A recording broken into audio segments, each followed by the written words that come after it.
नमस्कार। जय सिया राम एवरीवन।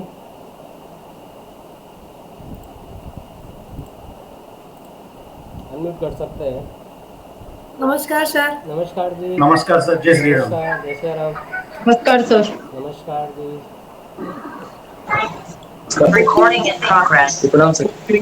आप कैसे हैं सब लोग? बढ़िया। नमस्कार जी। बढ़िया सर, बढ़िया। Very good. चलिए, लोग ज्वाइन कर रहे हैं तब तक। तो रेडी सब लोग? न्यूमरोलॉजी आप सब लोग सीखना चाहते हैं, जानना चाहते हैं। और आज के टाइम में बात करें तो न्यूमरोलॉजी कोई अननोन थिंग नहीं है, काफ़ी लोगों को पता है। मैं सिर्फ आप लोगों से यही पूछना चाहता हूँ, आप लोगों के हिसाब से न्यूमरोलॉजी किसे कहा जाए? क्या होती है न्यूमरोलॉजी?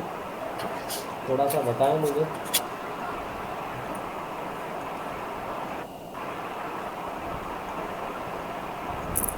क्या हो गया? कोई नहीं बताने के लिए? अच्छा, न्यूमरोलॉजी वर्ड कितने जनों ने सुना है ये बता दीजिए। हैंड रेस करिए, इसी से बता दीजिए। न्यूमरोलॉजी सुना तो होगा ना? एक। अच्छा, ने वीडियोस ऑन कर लीजिए please. This is my request. Video on रखिए प्लीज़ अपने।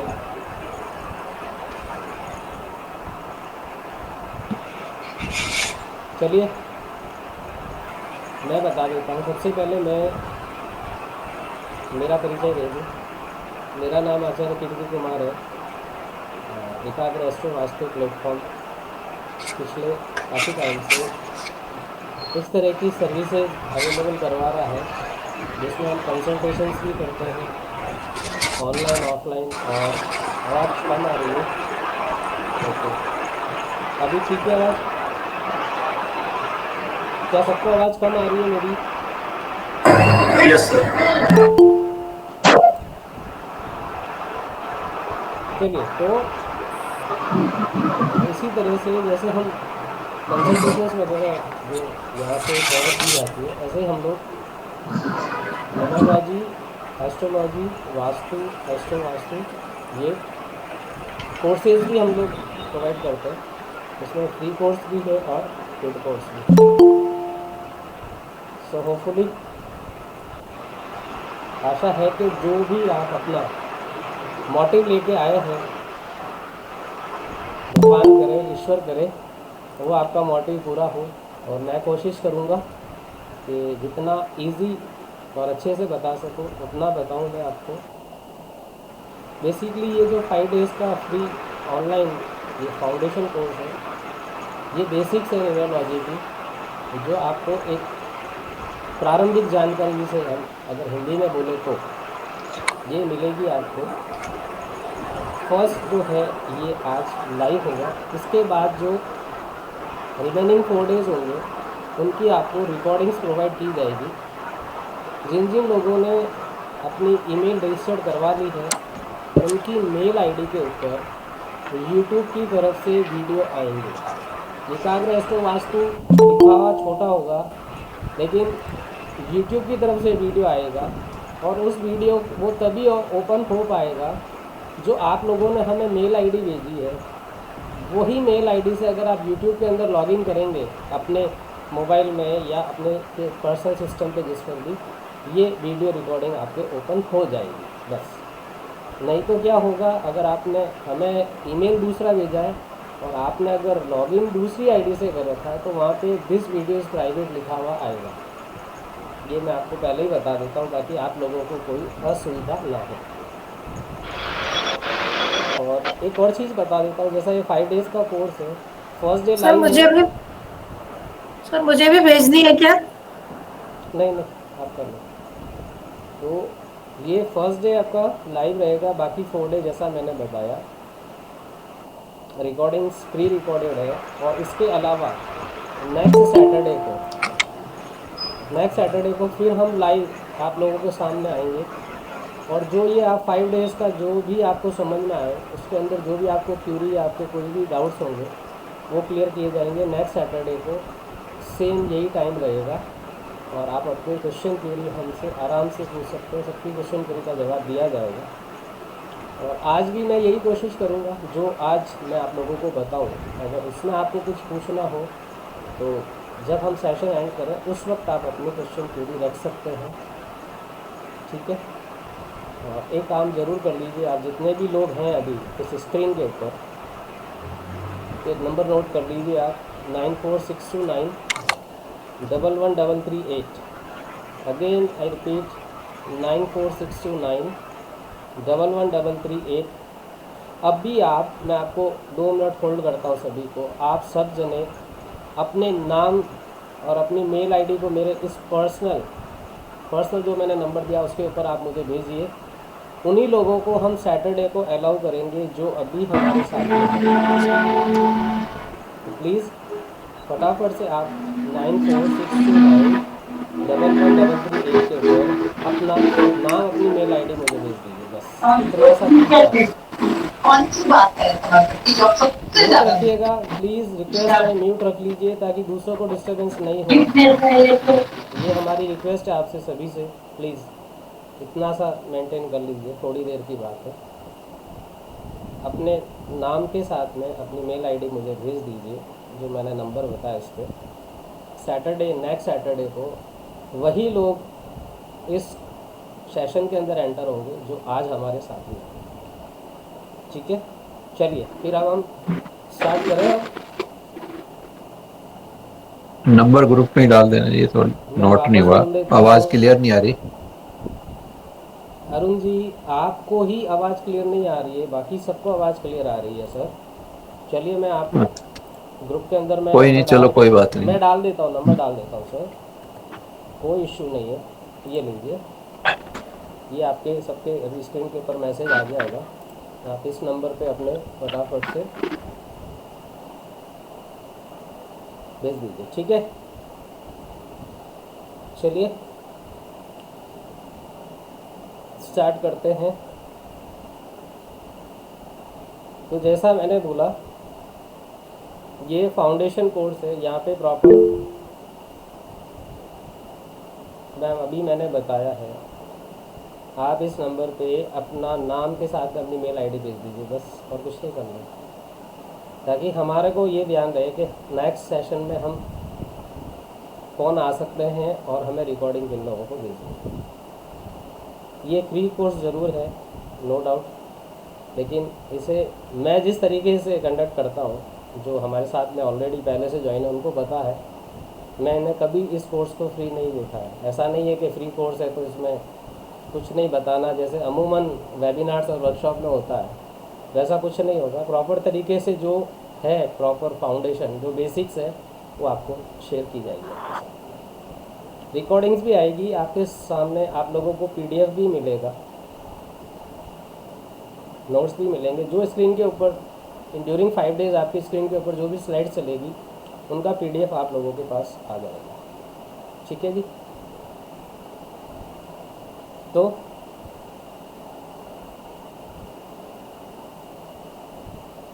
कोई नहीं बता सकता है न्यूमेरोलॉजी के लिए आप में से कुछ भी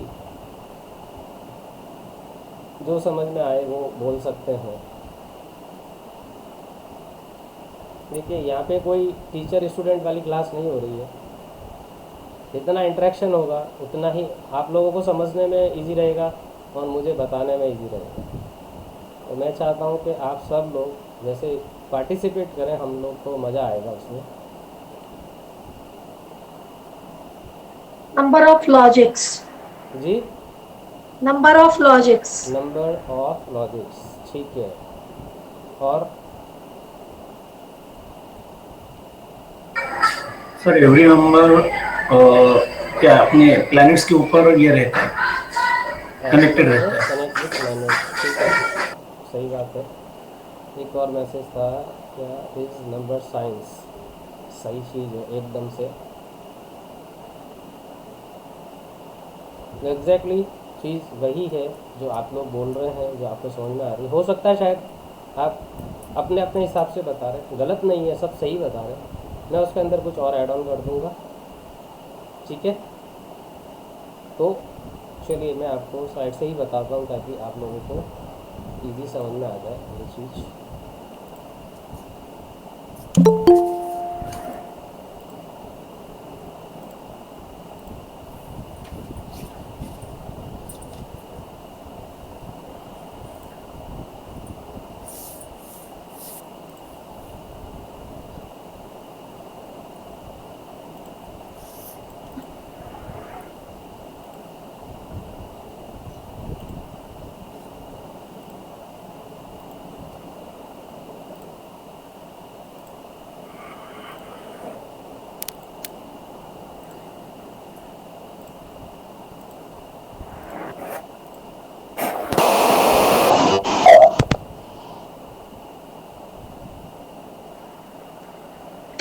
स्क्रीन शेयर हो रही है?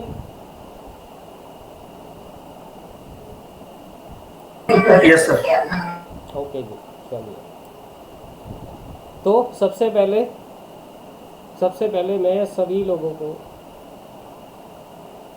लोगों का वेलकम करता हूँ, आप सभी का स्वागत करता हूँ और शुरुआत करते हैं। तो हम सबसे पहले उसी का धन्यवाद देते हैं जिससे हमने कुछ सीखा है। तो अगर बात करूँ मैं मेरी, तो मैंने जिनसे ये विद्या सीखी है या विद्या ग्रहण की है वो हैं अभिजीत जी। उन्होंने मुझे इस न्यूमरोलॉजी वाली पूरी साइंस को अच्छे से सिखाया है। कितना सीख पाया हूँ अभी पूरा नहीं सीख पाया, लेकिन हाँ जितना सीखा है वो आप सब लोगों के साथ में मैं शेयर करता हूँ।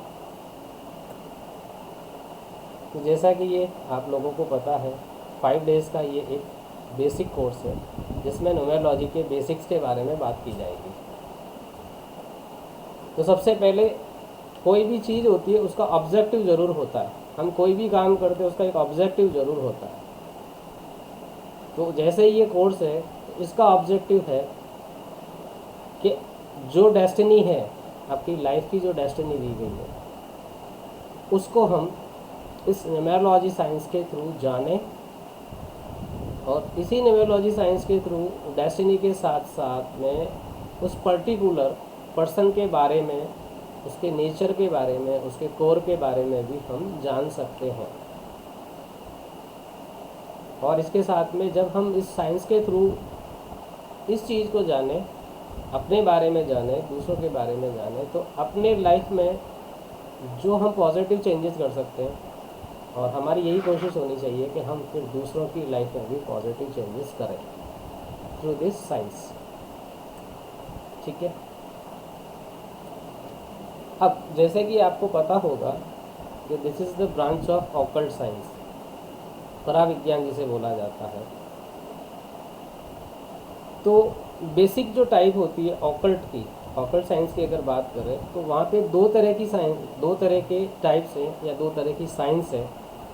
जिसमें सबसे पहले जो साइंस आती है वो होती है इंट्यूशन बेस्ड साइंस। यहाँ पे कोई भी ऐसा कुछ, ये पूरा जितनी भी इंट्यूशन बेस्ड ऑकल्ट है वहाँ पे कुछ भी इनपुट नहीं लिया जाता है।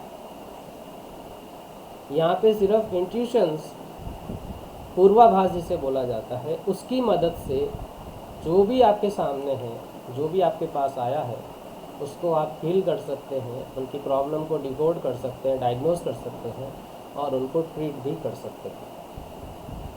फॉर एग्जांपल अगर इंट्यूशन बेस्ड साइंस की, ऑकल्ट साइंस की बात करें सॉरी, तो उसमें जो सबसे पहले आता है, आपने नाम सुने होंगे, रेकी,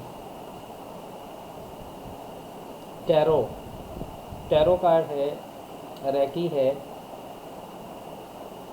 एक पामिस्ट्री, सामुद्रिक शास्त्र से बोला जाता है। ये इस टाइप की जो साइंसेज है, ये ब्रांचेज है ऑकल्ट साइंस की, ये ओनली इंट्यूशंस के ऊपर काम करती है। जो आपके सामने जो बताने वाला है उसके अंदर ये पावर डेवलप होनी चाहिए। वो पावर डेवलप होगी तभी वो इस साइंस के थ्रू, चाहे रेकी हो, चाहे टैरो हो, चाहे सामुदायिक शास्त्र हो, जो भी हो, आप उनसे वो उन पर्सन को हील कर सकते हैं, उनकी प्रॉब्लम को सॉल्व कर सकते हैं। नेक्स्ट जो टाइप आती है उसे बोला जाता है इनपुट बेस।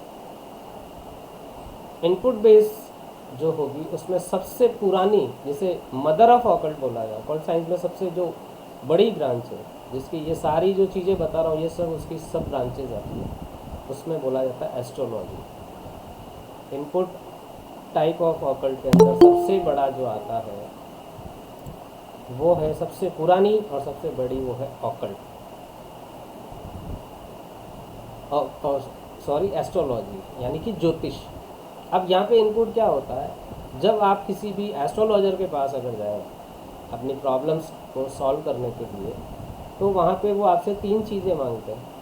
सबसे पहले आपकी जन्म तिथि यानी कि बर्थ डेट, उसके साथ में वो मांगते हैं आपसे बर्थ टाइम, और तीसरा मांगते हैं आपसे बर्थ प्लेस। ये 3 इनपुट जब दिए जाएंगे तब वो अपनी एस्ट्रोलॉजी के थ्रू जो एक चार्ट बनता है, जिसे कुंडली बोला जाता है, उसकी कैलकुलेशन होगी, उसके अंदर अलग अलग बॉक्सेस होंगे, उसके अंदर अलग अलग प्लैनेट्स वो जो फिल किए जाते हैं, वो इनपुट जो आप दे रहे हैं उसी के बेस पे होगा। अगर इन तीनों में से अगर एक भी इनपुट नहीं गया, अगर आपको जन्म की तारीख पता है और बर्थ टाइम पता नहीं है, तो फिर वहाँ पे ये एस्ट्रोलॉजी वहाँ पे आपकी हेल्प नहीं कर सकती। जब बर्थ प्लेस का भी सॉरी बर्थ प्लेस भी अगर हमें कंफर्म नहीं है, तो वहाँ पे भी ये एस्ट्रोलॉजी आपकी काम वहाँ पे नहीं कर पाएगी, क्योंकि बेसिक जो रिक्वायर्ड है, जो बेस है, वो 3 चीज़ें हैं। ये 3 चीज़ें हमें प्रोवाइड करनी होगी, तब जाके आपकी एक कुंडली तैयार होगी, एक चार्ट बनेगा, और उसके अकॉर्डिंग वो आपकी पूरी चीज़ों को डायग्नोस कर देंगे। आपका भूत, भविष्य, वर्तमान सब कुछ बताया जा सकता है। पावर है इतनी ऑकल्ट साइंस में, सब कुछ बता सकती है। बताने वाला, उसको कितना एक्सपीरियंस है, उनकी कैसी नॉलेज है, वो डिपेंड करता है। मान लीजिए हम में से अभी जो यहाँ पे बैठे हैं, या ऑलमोस्ट जितने भी आप जानते होंगे, ऑलमोस्ट 50% या 60% ऐसे होंगे जिनको शायद डेट ऑफ बर्थ तो पता है, लेकिन बर्थ टाइम में कहीं एक्यूरेसी नहीं होती। शायद एक वर्ड जुड़ेगा उसमें कि शायद 5:25, शायद 2:30, शायद सुबह का टाइम हो सकता है, शायद शाम का टाइम हो सकता है ना। शायद ये शायद जहाँ पे आ गया, वहाँ पे जो आपने इनपुट दिया, उस एस्ट्रोलॉजर ने उसको फीड किया, और उसके अकॉर्डिंग आपका चार्ट बना, और वो चीज़ें उसी के अकॉर्डिंग बताएंगे। अगर आपकी इंफॉर्मेशन एक्यूरेट है, तो मैं आपको कहता हूँ वो आपसे 100% मैच होगी वहाँ पे। और अगर वहाँ पे मैच नहीं होती है, तो फिर कहीं ना कहीं जो हमने इनपुट दिया उसमें एक्यूरेसी नहीं होगी, या टाइम आगे पीछे हो सकता है। और इवन ऐसे भी हैं, चलो अब तो अवेयरनेस आ गई है, लेकिन इससे पहले की अगर देखें तो जैसे अगर मेरे अपने हम ग्रैंडफादर, यानी हमसे जो अपर एक जनरेशन है, हमारे फादर वाली ग्रैंडफादर, तो वहाँ पे तो शायद डेट भी नहीं पता है उनको। पूछेंगे तो वो अपने हिसाब से बताएंगे, हाँ वो ऐसा था, कुछ ऐसा था, उस वक्त ऐसा। तो वहाँ पे एस्ट्रोलॉजी के लिए तीनों चीज़ें होना ज़रूरी है, तभी ये आपकी इनपुट बेस्ड साइंस आपकी हेल्प कर पाएगी। और उसका एक और चीज़ निकल के आई, जिसका नाम है न्यूमेरोलॉजी। ये न्यूमेरोलॉजी ऐसी है जहाँ पे आपको ना तो बर्थ टाइम बताना है, ना बर्थ प्लेस बताना है। एक चीज़ बताइए, यहाँ पे जितने भी लोग हैं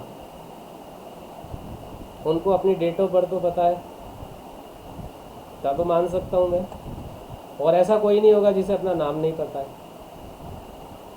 है ना। मजाक वाली बात है, लेकिन है। इस न्यूमेरोलॉजी में बस यही चाहिए, सिर्फ 8 नंबर बता दीजिए, आप अपने डेट ऑफ बता दीजिए। डेट ऑफ बर्थ के जो 8 डिजिट है, सिर्फ 8 नंबर है, वही 8 नंबर आपका भूत, वर्तमान, भविष्य सब कुछ आपके सामने आ सकता है इस ओनली डेट ऑफ बर्थ से। तो जिनको अगर जन्म का समय पता नहीं है, तो ऑकल्ट साइंस की एक ब्रांच ये न्यूमेरोलॉजी है जो उनकी हेल्प अच्छी तरीके से कर सकती है। यहाँ पे सिर्फ आपको डेट बतानी है और अपना नाम, और कुछ नहीं बताना, ठीक है। एक और चीज़ है इनपुट बेस पे ही जिसे बोलते हैं हम, वो आती है आपकी वास्तु। अब आप बोलेंगे वास्तु में क्या इनपुट होता है? तो वास्तु में इनपुट होता है जिस जगह पे आप रहते हैं उसकी एनर्जी, उसके एलिमेंट्स। एक प्रॉपर वास्तु कंसल्टेंट होगा जो, वो कैसे काम करते हैं मैं आपको छोटा सा बताता हूँ, SOP कैसे होता है।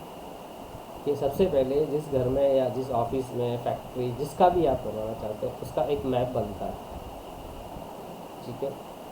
उस मैप के ऊपर फिर वहाँ से डिग्री ली जाती है, फिर उसको ग्रिड लगाया जाता है। उसके साथ में अगर मैं मेरी बात करूँ हम कैसे वास्तु करते हैं, तो हम आपसे पर्टिकुलर उस पर्सन के घर का एक हम पानी मंगवाते हैं विदाउट RO, से प्लेन वाटर का आ जाता है, टैप वाटर, और उसके साथ में उस घर की डस्ट मंगवाते हैं। ये 2 इनपुट आते हैं हमारे पास, और तीसरा आता है मैप। वहाँ से उसके ऊपर बैठ के जब पूरा ग्रेडिंग करके जब स्टडी की जाती है तो उससे भी एक एक चीज़ें सामने आ जाती है, इस पर्सन को या इस जगह पे रहने वाले लोगों के साथ में क्या प्रॉब्लम्स आ रही है, ठीक है। तो ये 2 तरह की साइंस है, एक इंट्यूशन बेस है, एक इनपुट बेस है। नेक्स्ट अगर हम बात करें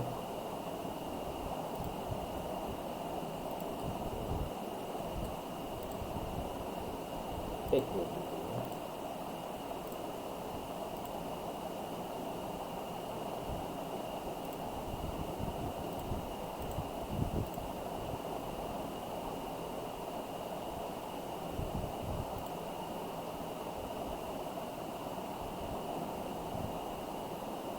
अब जैसे कि मैंने आपसे पूछा था कि व्हाट इज़ न्यूमरोलॉजी, क्वेश्चन सबके मन में आता है, जानते सब जन है, ऐसी बात नहीं है कि नहीं पता है, लेकिन शायद हो सकता है कि हम एक्सप्लेन करने में कहीं कुछ हमारे समझ में सबको आता है। तो न्यूमरोलॉजी है, जैसा कि इसके नाम से पता चलता है, न्यूमेरो यानी कि नंबर्स, अंक 1 से 0 से लेकर 9 तक, और लॉजी यानी कि लॉजिक, लॉजी यानी कि लॉजिक। तो नंबर्स प्लस लॉजिक यानी कि साइंस, नंबर्स को एक लॉजिक के थ्रू समझा जाए, सीखा जाए और उस साइंस के थ्रू बताया जाए, तो यही न्यूमरोलॉजी बनती है। इसीलिए बोला जाता है ऑकल्ट साइंस, विज्ञान है ये। चाहे एस्ट्रोलॉजी है तो वो भी एक लॉजिक रखती है, वो भी एक साइंस है, और उन्होंने भी साइंस के हिसाब से ही काम हुआ। जो एस्ट्रोनॉमी और एस्ट्रोलॉजी, आपने 2 टर्म्स भी देखी होगी। तो एस्ट्रोलॉजी लॉजिक यानी कि साइंस के बेस्ड ही है। कोई भी ऑकल्ट की वो सारी साइंसेज हैं, चाहे रेकी की, चाहे टैरो की, चाहे वास्तु, चाहे न्यूमरोलॉजी, चाहे ये सारी साइंस बेस्ड है। विदाउट लॉजिक कोई बात नहीं होती है यहाँ पे। ऐसा नहीं है कि हमने बस ऐसे ही बता दिया और हो गया। हर चीज़ यहाँ पे लॉजिक के साथ में बताई जा सकती है। ये चीज़ हुई तो इसका क्या रीज़न था, क्या लॉजिक है, और अगर इसमें जो रेमेडी दी जाती है उसको भी विद लॉजिक बताया जाता है। तो इसका ये लॉजिक है, इसलिए ये करना पड़ेगा, और इसको इस तरीके से आपको फ़ायदा हो सकता है। तो न्यूमेरोलॉजी का सिंपल सा मतलब है नंबर्स विद लॉजिक, यानी नंबर्स को एक लॉजिक, एक साइंस के थ्रू आप रिप्रेजेंट करेंगे, समझ के, सीख के, और उनके जो एट्रीब्यूट्स होते हैं वो पर्टिकुलर उन पर्सन्स के अंदर मिलेंगे। न्यूमरोलॉजी हेल्प कैसे कर सकती है? मान लिया एक मैं एग्जांपल बताता हूँ, शायद आपको समझ में आ जाए। न्यूमरोलॉजी कैसे हेल्प करेगी कि मान लिया हम कोई ट्रैवल कर रहे हैं जहाँ पे हम कभी गए नहीं, हम फर्स्ट टाइम ही जा रहे हैं, ठीक है। हमें नहीं पता है कैसा रास्ता होगा, क्या कैसे ऑब्स्टिकल्स आ सकते हैं, क्या ऐसा हो सकता है कोई ऐसी चीज़ हमारे पास हो जो हमें पहले से बता दे कि ये रास्ता इस तरीके का होगा, यहाँ पे ऐसे होगा, यहाँ पे टर्न आएगा, यहाँ पे कच्ची रोड होगी, यहाँ पे स्पीड ब्रेकर्स होंगे। तो क्या फिर वो आपकी जो ट्रैवल है, जहाँ आपको डेस्टिनेशन तक पहुँचना, वहाँ इजी पहुँच सकते हैं ना, अगर ये चीज़ें हमारे सामने पहले ही आ जाए। तो आज के कॉन्टेक्स्ट में बात करूँ तो हमें कहीं भी जाना होता है तो पहले हम जहाँ ट्रैवलिंग करते थे वहाँ पे नहीं पता होता तो पूछा जाता था, है ना। लेकिन आजकल जो ये एक नेविगेशन सिस्टम आ गया है, गूगल मैप, आप उसको अपने मोबाइल में, अपने सिस्टम में डालिए, अपनी कार के अंदर उसको स्टार्ट कीजिए, डेस्टिनेशन फीड कीजिए, वो सारी चीज़ें आपको बता देंगे, पूरा रोड मैप आपके सामने आ जाएगा, कहाँ से कैसे होते हुए जाना है, कहाँ पे आपको टर्न आएगा, कहाँ पे ब्रिजेज आएंगे, कहाँ पे ट्रैफिक ज़्यादा होगा, कौन सा शॉर्टकट ले सकते हैं, कौन सा ऐसा रास्ता होगा जहाँ पे आपको इजीली वहाँ से आप निकलेंगे तो ट्रैफिक में नहीं जाएंगे। तो इस तरीके से, या ऐसी रोड है जहाँ पे अंधेरा है और आपकी गाड़ी की जो हेडलाइट है जो आपको बताती है, उससे हमें पता लग जाता है कि आगे कैसा रोड है, आगे क्या टर्न आ रहा है, आगे क्या स्पीड ब्रेकर तो नहीं है, उस हिसाब से। तो ये एक न्यूमेरोलॉजी, ये ऑकल्ट साइंस है, ये इसी तरीके से ये जो हमारी लाइफ है ये ऐसा ट्रैवल है जो कभी किसी ने पहले नहीं किया, उनको नहीं पता ये किस तरीके से कैसे रास्ता निकलता है। तो ये ऑकल्ट साइंस आपका नेविगेशन मानिए, चाहे अपनी गाड़ी का हेडलाइट मान लीजिए, जो आपको बताएगी पहले से आगे इस तरीके का रास्ता है और आपको इस तरीके से चलना है, और अकॉर्डिंग टू दैट अगर आप चलते हैं तो आप अपनी मंजिल तक आराम से पहुंच जाएंगे। ये न्यूमेरोलॉजी यही हेल्प करती है। अब कोई भी, चाहे एस्ट्रोलॉजी है, कोई ये न्यूमेरोलॉजी है, ये कोई प्रेडिक्शन टूल नहीं है। ऐसा नहीं है कि ये प्रेडिक्शन कर लो, या इसको प्रेडिक्शन के लिए अगर सीखा जाए तो वो चीज़ नहीं है।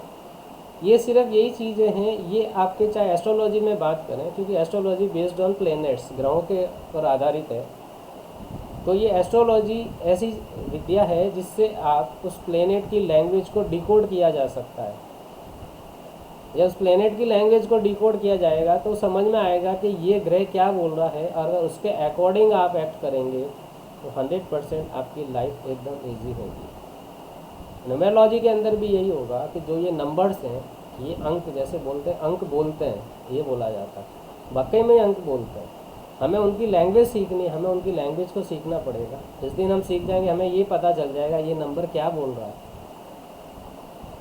और वो जो बोल रहा है अगर सुन के आपने काम कर लिया, मान के चलिए आपकी लाइफ में कोई दिक्कत नहीं आएगी। तो ये साइंसेस ये आपकी हेल्प करने के लिए, हमारी हेल्प करने के लिए, हमारे डेस्टिनेशन को भी जाना जा सकता है, हमारा लाइफ पाथ कैसा होगा, हमारे हैबिट्स कैसी होगी, हमारा नेचर कैसा होगा, आपकी मैरिट कैसी रहेगी, आप बिज़नेस करोगे तो कैसा रहेगा, आप जॉब करोगे तो किस चीज़ से। अगर बच्चे पढ़ाई करते हैं, जैसे हमारे पास अभी आती है काउंसलिंग के लिए आते हैं पेरेंट्स, कि बच्चों के लिए सब्जेक्ट्स कौन सा लें, है ना। हर माँ बाप चाहते हैं कि हमारे बच्चे अच्छे और आगे निकलें, हमसे भी ज़्यादा सक्सेस हो। तो उसके लिए क्या होता है कि अगर हमें ये पता चल जाए कि इस बच्चे की ये स्पेशलिटी है, और अकॉर्डिंग टू दैट अगर वो उसी फील्ड के अंदर आगे चले या वही सब्जेक्ट्स लेके पढ़ाई करे, तो 100% उसकी मार्किंग भी अच्छी होगी और वो मन से भी काम करेगा, है ना। आजकल का जो टाइम पीरियड है कंपटीशन का है, हर जगह मार्किंग हाईएस्ट चाहिए। तो हमें सिर्फ ये पता चल जाए कि इस पर्सन का ये इंटरेस्ट है या इसकी ये स्पेशलिटी है, और अकॉर्डिंग टू दैट अगर वर्क किया जाएगा तो फिर वो काम अच्छे से होगा।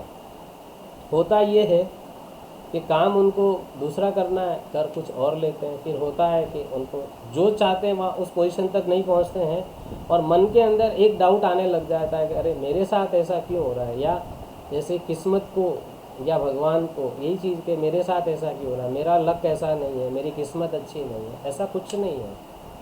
आप जिस दिन इस चीज़ को समझ लेंगे थ्रू द साइंस, सब चीज़ें आपके सामने आएगी और आप उसके अकॉर्डिंग ही आप काम करते रहिए। फिर देखिए अगर कोई दिक्कत आए तो, ठीक है जी। तो इस तरीके से न्यूमेरोलॉजी आपकी हेल्प करती है, एस्ट्रोलॉजी भी आपकी हेल्प करती है, पूरी ऑकल्ट साइंस आप लोगों की हेल्प कर सकती है। फिर जो आता है नेक्स्ट,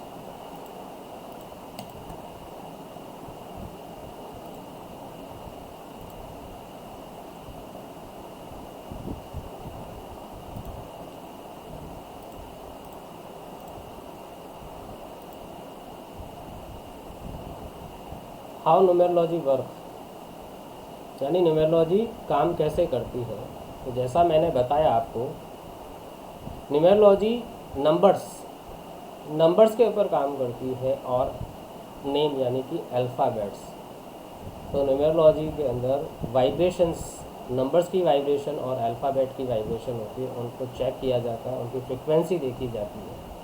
इसलिए इस न्यूमेरोलॉजी को वाइब्रेशन साइंस या स्पंदन शास्त्र भी बोला जाता है, इसी न्यूमेरोलॉजी को।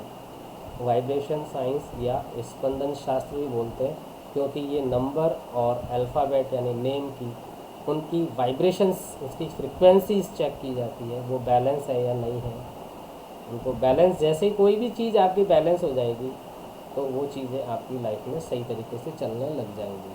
चाहे एस्ट्रोलॉजी हो, चाहे वास्तु हो, चाहे न्यूमेरोलॉजी हो, हर एक साइंस के अंदर किया बैलेंस ही जाता है। प्लैनेट्स को करें, एलिमेंट्स को करें या नंबर्स को करेंगे सिर्फ बैलेंस, और उसके बैलेंस करने से आपकी लाइफ बैलेंस हो जाती है। ठीक है जी। नेक्स्ट जो आता है कि आपके साथ में नंबर्स कैसे काम करते हैं। एक चीज़ बताइए, जिस दिन हम इस धरती पर आए, जिस दिन जन्म हुआ, तो उस दिन एक पर्टिकुलर डेट होगी, तारीख, महीना और साल। ये वो तारीख, ये वो नंबर्स हैं जिनका प्रभाव आपकी लाइफ लॉन्ग आपके साथ रहेगा। जब तक आप इस धरती पर हैं तब तक ये नंबर्स आपके साथ में रहेंगे। ठीक है, एक मिनट।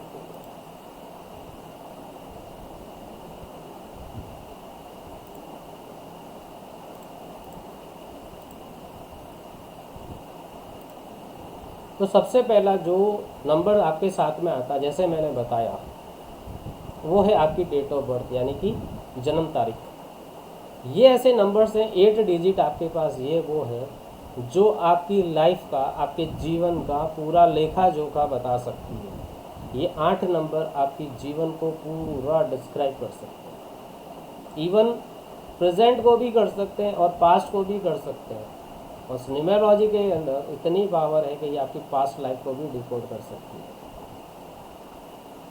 तो ये सबसे इम्पोर्टेंट है जो नंबर्स आपकी लाइफ में, वो सबसे पहला डेट ऑफ बर्थ। उसके बाद आता है जब हम थोड़े बड़े हुए, हम स्कूल गए तो वहाँ पे एडमिशन हुआ, उसका एक नंबर होगा। हमको रोल नंबर मिलता था, मिलता भी है बच्चों को आजकल, और जो जैसे बस में जाते हैं तो वो भी नंबर होता है, वो भी नंबर्स हैं। लेकिन जो मेन इम्पोर्टेंट नंबर है वो आपको मैं बताता जाऊंगा। सबसे पहला डेट ऑफ बर्थ। उसके बाद जैसे हम कहीं बाहर जाते हैं तो होटल्स वगैरह भी लेते हैं, है ना, या बच्चे पढ़ाई करने जाते हैं तो उनको आजकल हॉस्टल्स वगैरह सब साथ में ही होता है, तो एक वो भी रूम नंबर अलॉट होता है। तो वो जो नंबर है वो भी उनके साथ में कुछ टाइम तक उसकी फ्रीक्वेंसी, उसकी वाइब्रेशन उनके साथ में ऐड ऑन होती है। लेकिन जो सेकंड इम्पोर्टेंट नंबर है जो आपके साथ में रहेगा वो है हाउस नंबर। जिस घर में आप रहते हैं, जिस घर में हमारा जन्म हुआ, जिस घर में हमने अपना जीवन बिता रहे, उस हाउस का जो नंबर है, वो अंक है, उस अंक, उस नंबर की वाइब्रेशन 100% आपके साथ में रहेगी और वो भी आपकी लाइफ में अपना रोल प्ले करती है। तो सेकंड इम्पोर्टेंट नंबर आएगा, वो आएगा आपका हाउस नंबर। उसके बाद जैसे हम कहीं ट्रैवल करते हैं तो बस में, ट्रेन में, प्लेन में, वो सारे सीट नंबर वगैरह मिलते हैं। एक थर्ड जो इम्पोर्टेंट नंबर है जिसकी आपकी लाइफ के अंदर इन्फ्लुएंस देखा जाता है, वो है मोबाइल नंबर। और आज के टाइम में ये जो कोरोना निकला उसके बाद में तो सबसे इम्पोर्टेंट चीज़ ये हो गई है, आदमी उठता है तब ये मोबाइल हाथ में आता है और सोता है तब तक उनके हाथ में ये मोबाइल रहता है। क्योंकि जो वर्किंग प्लेटफॉर्म है वो चेंजेस हो गए। पहले ऑफलाइन प्लेटफॉर्म के ऊपर वर्किंग ज़्यादा होती थी, और ये कोरोना के आने से, उसके बाद से तो टोटली सारी चीज़ें आपकी ऑनलाइन प्लेटफॉर्म पे ट्रांसफ़र हो गई है। और ऑनलाइन प्लेटफॉर्म के लिए फिर आपको इस तरीके से गैजेट चाहिए, चाहे मोबाइल हो, चाहे लैपटॉप हो, नेट हो, ये सारी चीज़ें चाहिए। तो आज के टाइम में जो इम्पोर्टेंट नंबर है वो है आपका मोबाइल नंबर, जिसका इन्फ्लुएंस आपके साथ में रहता है। फिर आता है आपका व्हीकल नंबर। ये भी इम्पोर्टेंट नंबर है, इसको भी आप नोट कर सकते हैं, क्योंकि ये वो नंबर है जो आपको एक जगह से दूसरी जगह ट्रांसपोर्ट करता है, जिसके ऊपर आप बैठ के एक जगह से दूसरी जगह जाते हैं, है ना। यानी कि उसके नंबर, उस गाड़ी का आपके नाम के ऊपर रजिस्ट्रेशन है, आपका नाम उसके साथ जुड़ा है, तो वो नंबर की फ्रिक्वेंसी भी आपके साथ ऐड ऑन हो जाएगी। नेक्स्ट एक इम्पॉर्टेंट और नंबर आता है, वो है आपकी मैरिज डेट या आपके स्पाउस की डेट ऑफ बर्थ। जब इन्फ्लुएंस देखा जाता है, जब हम न्यूमेरोलॉजी का एनालिसिस करते हैं, डेट ऑफ बर्थ एनालिसिस करते हैं, वहाँ पे अब एक इन्फ्लुएंस के लिए एक नंबर लेते हैं, अगर कोई छोटे बच्चे होते हैं तो उन पे हम पेरेंट्स की डेट ऑफ बर्थ लेते हैं, उसको चेक करते हैं। और जब मैरिड होते हैं तो स्पाउस की, यानी कि फीमेल है तो उनके हस्बैंड की, और मेल है तो उनकी वाइफ की डेट ऑफ बर्थ भी लेके हम उसका भी इन्फ्लुएंस चेक करते हैं, क्योंकि वो भी आपके लाइफ के साथ में जुड़ चुके हैं, है ना। शादी होती है जब क्या बोला जाता है, मणिग्रहण संस्कार में यही बोलते हैं ना कि एक से दूसरी, दो जनों का मिलन, दो आत्माओं का मिलन, ये यानी कि एक्सचेंज होता है वहाँ पे। तो ये नंबर भी आपके लिए बहुत इम्पोर्टेंट है। तो कुछ ये स्पेशल हैं जो आपके लाइफ के अंदर इनका इन्फ्लुएंस रहेगा। वापस बता देता हूँ, सबसे पहला डेट ऑफ बर्थ, दूसरा हाउस नंबर, मोबाइल नंबर, आपका व्हीकल नंबर, और एक आपकी मैरिज डेट और या आपकी स्पाउस की डेट ऑफ बर्थ। ये चीज़ें रहेंगी आपके, हमारे साथ में, सबके साथ में रहेंगी, और इनका इन्फ्लुएंस हमारे सबकी लाइफ के ऊपर होता है। ठीक है, अब एक चीज़ बताता हूँ मैं आपको कि हम जैसे काम, मैंने एक सिस्टम है, क्योंकि हर काम सिस्टम के थ्रू ही होता है, हर जगह सिस्टम बना हुआ, उसके अकॉर्डिंग काम किया जाता है। तो एक सिस्टम है जिसको हम यूज़ करते हैं, उसमें ये है कि हम कुछ चीज़ों को ब्लेंड करते हैं, हम कुछ चीज़ों को मिश्रण करते हैं। फॉर एग्ज़ाम्पल, जैसे कि लेडीज़ हैं वो अच्छे से समझ सकती हैं कि हमें जैसे कोई चीज़ बनानी है, फॉर एग्ज़ाम्पल जैसे मैंगो शेक बनाना इजी है, वो समझ में आ जाता है। मैंगो शेक बनाने के लिए क्या चाहिएगा उनको, मैंगो, रॉ में मैंगो चाहिए, शुगर चाहिए, मिल्क चाहिए, आइस चाहिए, ये सारी चीज़ें, और उनसे जो सारा ब्लेंड होके बनेगा वो आपके सामने ऐसे एक शेक बनेगा। या ऐसा कह दें कि ये मैंगो ये खा लो, थोड़ी सी 1 चम्मच शक्कर खा लेना, ये ये आधा इसमें दूध पी लो और 1-2 आइस क्यूब डाल दो, मज़ा आ जाएगा उसमें? नहीं। इन सबको अगर ब्लेंड करके दिया जाएगा तब वो एक शेक बनेगा, जो कि पीने में भी अच्छा टेस्ट भी आएगा, सब कुछ आएगा। तो इस न्यूमेरोलॉजी का भी एक सिस्टम बना हुआ है जिसको हम फॉलो करते हैं। तो उसमें हम जो ब्लेंड बनाते हैं वो किसका ब्लेंड बनाते हैं, सबसे पहले एक फॉर्म ऑफ न्यूमेरोलॉजी जिसका नाम है चाइनीज़, उसको लेते हैं हम। उसके साथ में हम कैलेडियन न्यूमेरोलॉजी, फिर वैदिक न्यूमेरोलॉजी और एक पाइथागोरियन न्यूमेरोलॉजी, इन चारों फॉर्म ऑफ न्यूमेरोलॉजी को लेके इसका एक ब्लेंड बनाते हैं। इसके ब्लेंड से जो शेक बने, जैसे मैंगो शेक बना, वैसे इसके ब्लेंड से जो चीज़ बनती है वो फिर टेस्ट भी होगा उसका, और इजी भी होगी और इफ़ेक्टिव भी होगी। तो हम लोग एक सिस्टम को यूज़ करते हैं, और फॉर फ्यूचर मुझे नहीं पता आप लोगों में से कितने लोग आगे आए तो उनको भी ये इस तरीके से एक सिस्टम ये एक ऐसा सिस्टम फॉलो करना होगा। और कहते हैं कि सिस्टम के साथ चलो, सिस्टम को फॉलो करके चलो तो अच्छा चलता है, यही होता है ना, सिस्टम को ही फॉलो किया जाता है। आज हम इंडिया में रहते हैं तो जो हमारे इंडिया का कॉन्स्टिट्यूशन है, जो रूल्स है, जो लॉ है, उस सिस्टम को ही तो फॉलो कर रहे हैं हम। तो यहाँ पे भी एक सिस्टम है और हर जगह सिस्टम होता है। ठीक है जी, अब मैं आपको बताता हूँ कुछ। वैसे तो अगर बात करें टाइप्स ऑफ न्यूमेरोलॉजी की तो ऑलमोस्ट 100+ टाइप्स ऑफ न्यूमेरोलॉजी है, फॉर्म्स है, वर्ल्ड वाइड की बात करें। और एक और चीज़ बताता हूँ मैं आपको, ये जो न्यूमेरोलॉजी है ये वेस्टर्न साइंस है, ये पाश्चात्य देश से निकल के आई है, ये हमारे हिंदू संस्कृति में नहीं है। ये यहाँ से वेद शास्त्रों के अंदर इसके कोई ट्रेसेस नहीं मिलेंगे आपको, ज्योतिष के मिल जाएंगे, वास्तु के आपको वेदों के अंदर भी ट्रेसेस मिलते हैं वास्तु के, लेकिन न्यूमेरोलॉजी जो अंक शास्त्र है, अंक विज्ञान है, ये वेस्टर्न साइंस बोलते हैं, ये वेस्टर्न से आई है। धीरे धीरे फिर ये बढ़ती गई, फैलती गई, और आज की तारीख में दुनिया के हर कोने में ये यूज़ की जाती है। और एक और चीज़ बताता हूँ, ये कोई जो न्यूमेरोलॉजी है ये कोई 500-1000 साल पुरानी चीज़ नहीं है, ये भी चीज़ फैक्ट है। ऑलमोस्ट 10,000 ईयर्स से पहले की बात है, वहाँ से ये चलती आ रही है न्यूमेरोलॉजी, ऑलमोस्ट 10,000 ईयर एगो। ठीक है, तो सबसे पहले मैं आपको कुछ फॉर्म्स बताता हूँ जिसने वर्ल्ड वाइड जिनके ऊपर काम हुआ। बाकी खूब सारी है लेकिन वो कुछ एक्सटिंग्विश हो गई, इतना काम नहीं हो पाया, कुछ के ऊपर काम हुआ। जिसमें सबसे पुरानी जो न्यूमेरोलॉजी की फॉर्म है उसे बोला जाता है कबाला न्यूमेरोलॉजी। कबाला न्यूमेरोलॉजी है, इसके अंदर क्या है, इसके अंदर है ऐसे वहाँ पे ये कबाला है, एक पर्टिकुलर जगह का नाम है, वहाँ पे इस फॉर्म के ऊपर वर्क किया गया, और वहाँ पे जो लैंग्वेज यूज़ की जाती है उसे बोला जाता है हिब्रू लैंग्वेज। कबाला ऑलमोस्ट आपने नाम सुना होगा, एक इज़राइल का नाम सुना है ना आपने, इज़राइल, उसका आपने मैप देखा कैसा है? इज़राइल का इस तरीके से मैप है, शंकु की तरह। इज़राइल का ये इस तरीके से स्केलेटल है, और दुनिया का एक ऐसा देश है जिसके चारों ओर उसके दुश्मन हैं। इज़राइल के अगर एक ऐसी जगह है जिसके चारों सराउंडिंग वो अपने एनिमीज़ के बीच में है, लेकिन वो भी बात सही है कि आज तक उसके ऊपर कोई विक्टर नहीं कर पाया। ये भी खासियत है वहाँ की, उसके ऊपर कोई विक्टर नहीं कर पाया। तो ये हिब्रू लैंग्वेज यहाँ पे यूज़ की जाती है, और इन्होंने इसके ऊपर काम किया। जैसे हमारे देवी देवता हैं ना, जैसे हमारे गॉड हैं देवी देवता, वैसे वहाँ पे उनके जुइस है ना, जुइस गॉड्स हैं उनके। तो ये जो है, एक और चीज़ बताता हूँ इस हिब्रू लैंग्वेज की, कि जो बाइबल है ना, जो क्रिश्चियंस के होली बुक है, जैसे हमारी गीता है, मुस्लिम का कुरान है, कुरान पाक है, जैसे गुरु ये जो पंजाबीज़ हैं उनके वो हैं, तो वैसे ही बाइबल है। इस बाइबल का सबसे ओल्डेस्ट टेस्टिमोनियल जो मिला वो हिब्रू लैंग्वेज के अंदर लिखा हुआ है। और अभी आपको ध्यान हो, अगर ज़्यादा नहीं बताता हूँ मैं, शायद महीने 1 या 2 महीने पहले न्यूज़पेपर के अंदर इसके बारे में आया था। बाइबल का सबसे ओल्डेस्ट टेस्टिमोनियल हिब्रू के अंदर ही लिखा हुआ है।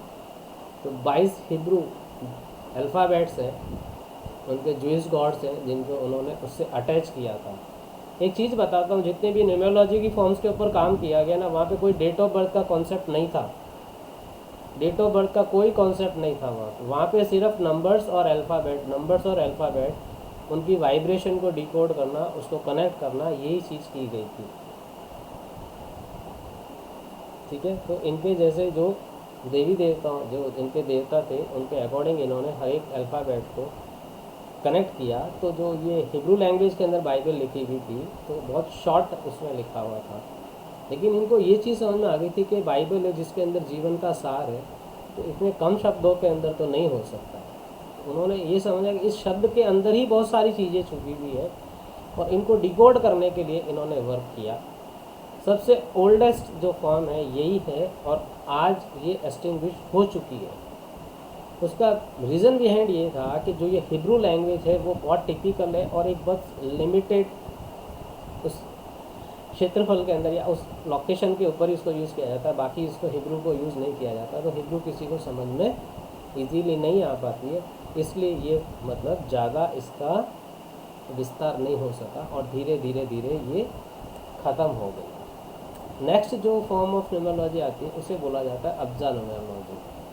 अब्जा न्यूमरोलॉजी, जैसा कि नाम से पता चलता, अरेबिक वर्ड है ये, अरेबिक, यानी कि ईस्टर्न एशिया में इसका यूज़ हुआ, यूएई के अंदर उस जगहों पे, वहाँ पे ये इसका ईजाद हुआ, ये कह सकते हैं, या ऑर्गेनाइजेशन हुआ इसका।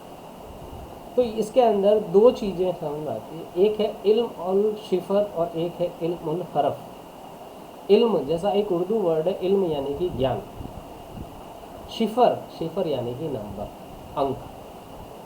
तो अंकों का ज्ञान, और इल्म उल हरफ यानी कि अक्षर, अल्फ़ाबेट। तो नंबर्स और अल्फ़ाबेट, इनको साथ में कनेक्ट कर देखा गया करके। और जैसे कि हमारे इंग्लिश में जैसे 26 अल्फ़ाबेट्स हैं, हिंदी की वर्णमाला में कितने हैं बता सकते हैं? कितने अक्षर हैं हिंदी की वर्णमाला में? हिंदी की वर्णमाला में कितने अक्षर हैं? कोई नहीं बताता। अरे हिंदी सबने पढ़ी है, हिंदी हमारी मातृभाषा है, और हिंदी के हमें अक्षर अगर की काउंट ही नहीं पता है। इंग्लिश के तो सबको पता 26 है, 46 है अरविंद जी? 49 है जी, 49 है, चलिए 49। 49। और क्या बात है, हिंदी वर्णमाला 46 है जी। सुषमा जी कितने? 46 46। और कोई?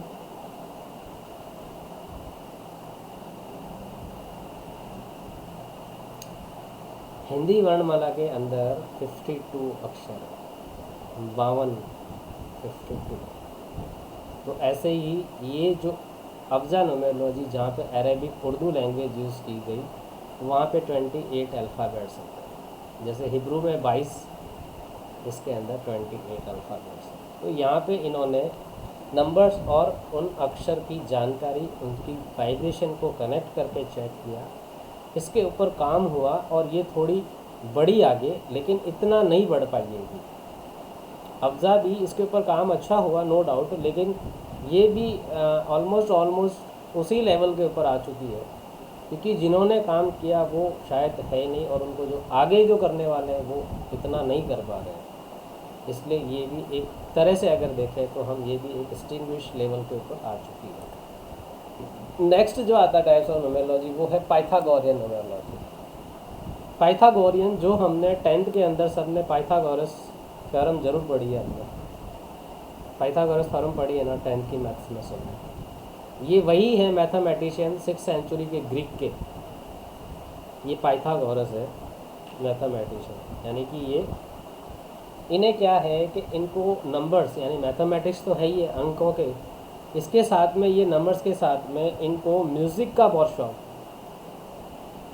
तो जो म्यूज़िक इंस्ट्रूमेंट्स होते हैं उसकी स्ट्रिंग्स जो निकलती है उसमें से जब वो बजता है, उसकी एक वाइब्रेशन, उसको इन्होंने नंबर्स के साथ में कनेक्ट करने की कोशिश की पाइथागोरस ने।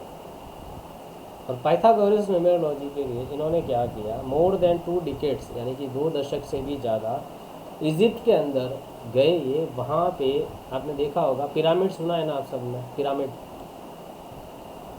ये पाइथागोरियन न्यूमेरोलॉजी की अगर गिड बनती है तो वो पिरामिड ऐसे बनती है, उल्टा ट्रायंगल बनता है। तो इन्होंने मोर देन 2 डिकेड्स वहाँ पे इजिप्ट के अंदर जो वहाँ के प्रीचर्स वगैरह हैं उनके साथ में रह के इन्होंने जानकारियाँ ली।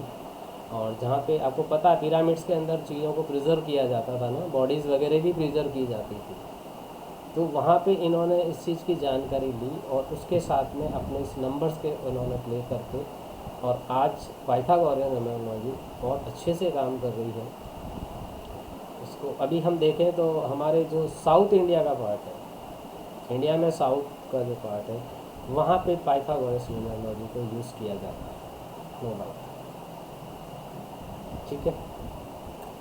उसके बाद आती है आपकी एक चाइनीज़ न्यूमेरोलॉजी। चाइनीज़ न्यूमेरोलॉजी को आपको कल के टॉपिक के अंदर और डिटेल में बता दिया जाएगा। ठीक है। नेक्स्ट मैं बताता हूँ, यहाँ पे आपको एक फॉर्म है, वो है कैलेडियन। कैलेडियन न्यूमेरोलॉजी है। कोई इसको शैलेडियन बोलता है, कोई इसको चैलेडियन बोलता है। एक्चुअल में इसका नाम कैलेडियन है। मेसोपोटामिया आपने नाम सुना होगा, उसके पास एक जगह है कैलाडा।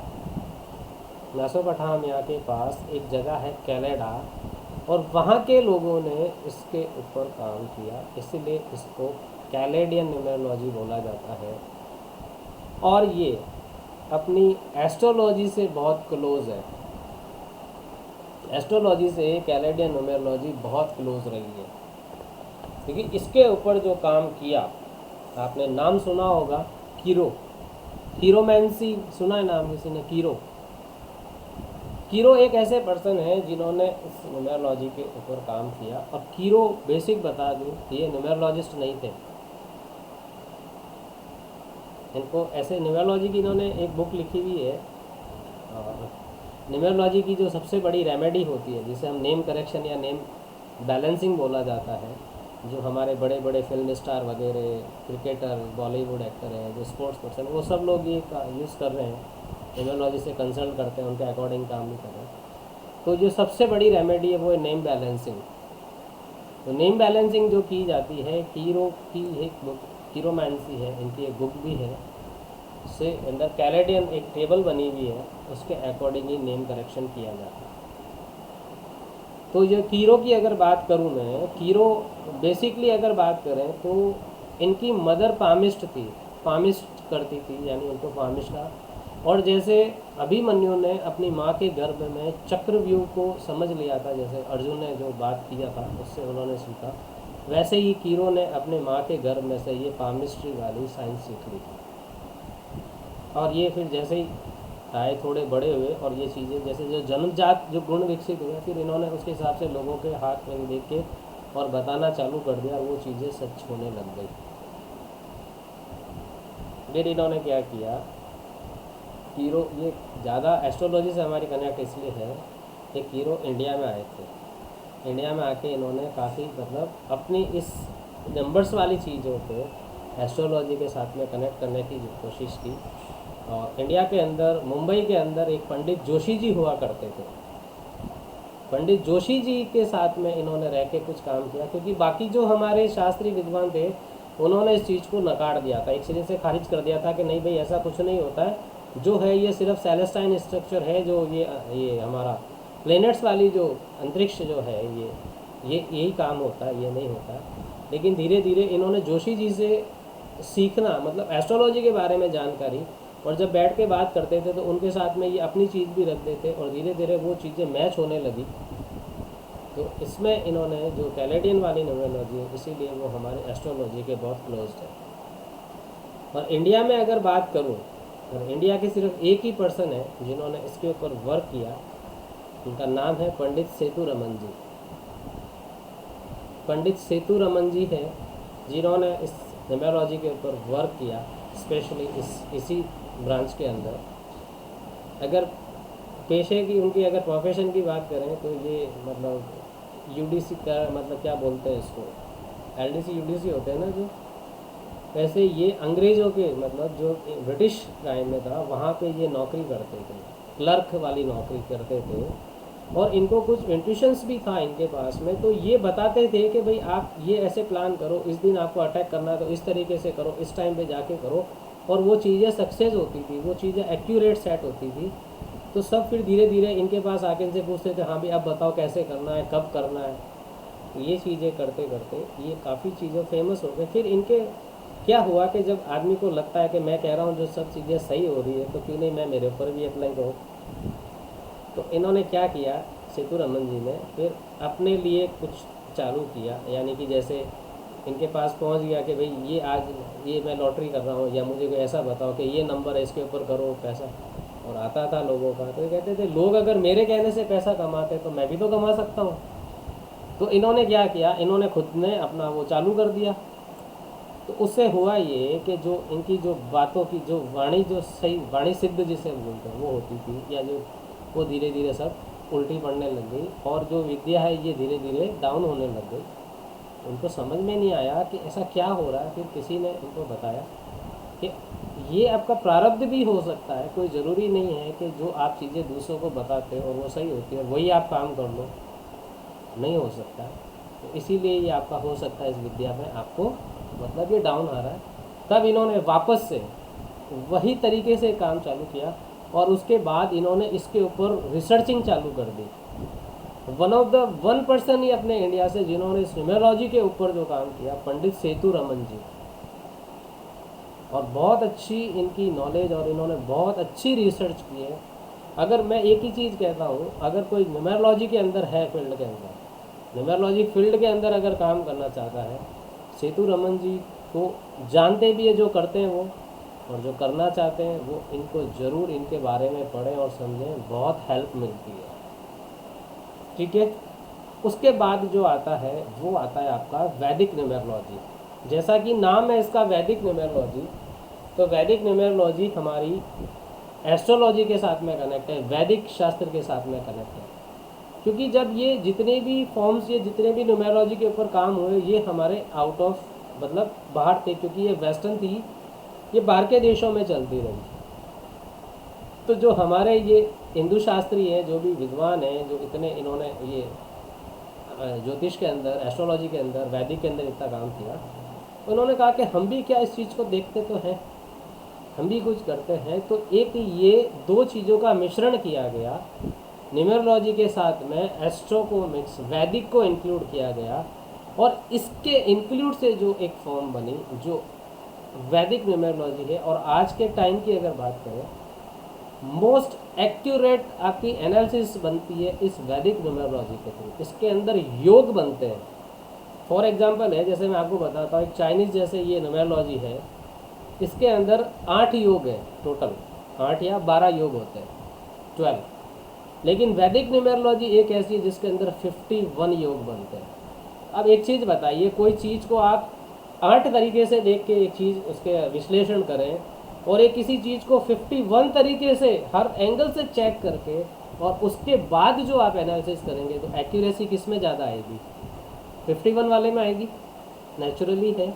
तो इसलिए ये बोला जाता है कि जो वैदिक न्यूमेरोलॉजी है इसके थ्रू जब एनालिसिस की जाती है तो उसकी एक्यूरेसी, उसकी कैलकुलेशन बहुत माइन्यूट होती है और एक्यूरेसी बहुत अच्छी आती है।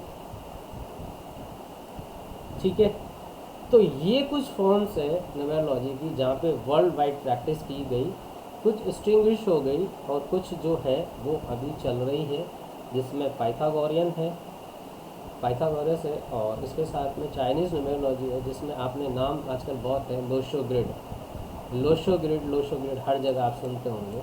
तो ये लोशो ग्रिड क्या है, किस तरीके से ग्रिड बनता है, कैसे नंबर फिल किए जाते हैं, ये सारी चीज़ें आपको इस 5 डेज़ के कोर्स के अंदर चीज़ें मिलेंगी।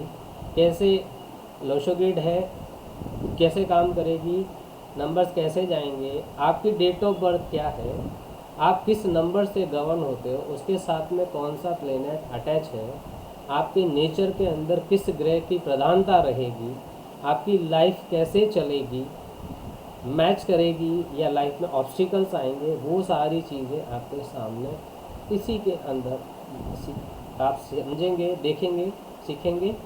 और एक तरीके से ये कह सकता हूँ कि इस 5 डेज़ का ये करने के बाद में आप कम से कम अपनी डेट ऑफ बर्थ से या किसी की भी डेट ऑफ बर्थ से एक बेसिक, जैसे कहते हैं ना कि हम मान लिया कि हम कोई गांव के अंदर हैं और कोई बीमार है, तो अब उसको हमको हायर इंस्टीट्यूट की तरफ ले जाना या सिटी की तरफ लाना चाहते हैं, अब वहाँ पे ले जाएं, यानी कि गांव से जो शहर तक जाने का कार्यक्रम है, उस दौरान कुछ ऐसा एक प्राइमरी ट्रीटमेंट मिल जाए ताकि वो वहाँ तक जाने तक सरवाइव कर ले।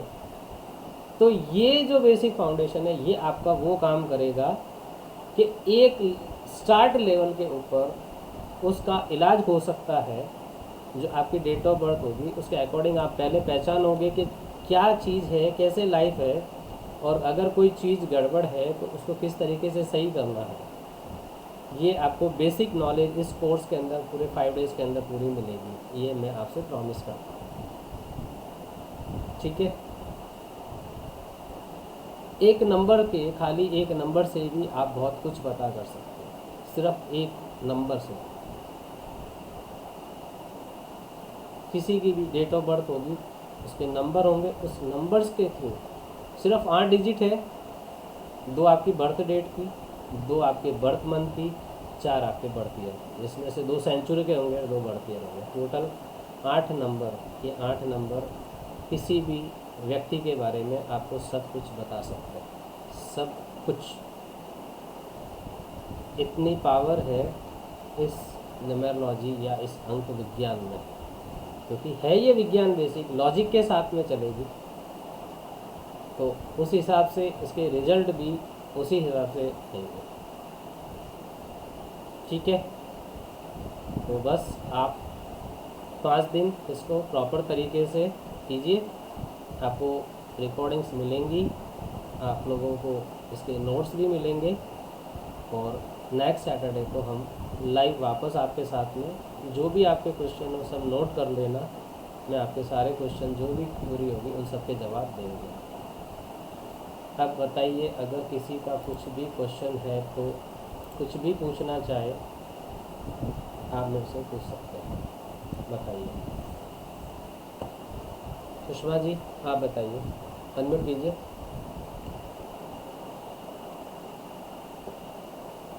सुषमा जी हैंड रेज किया आपने?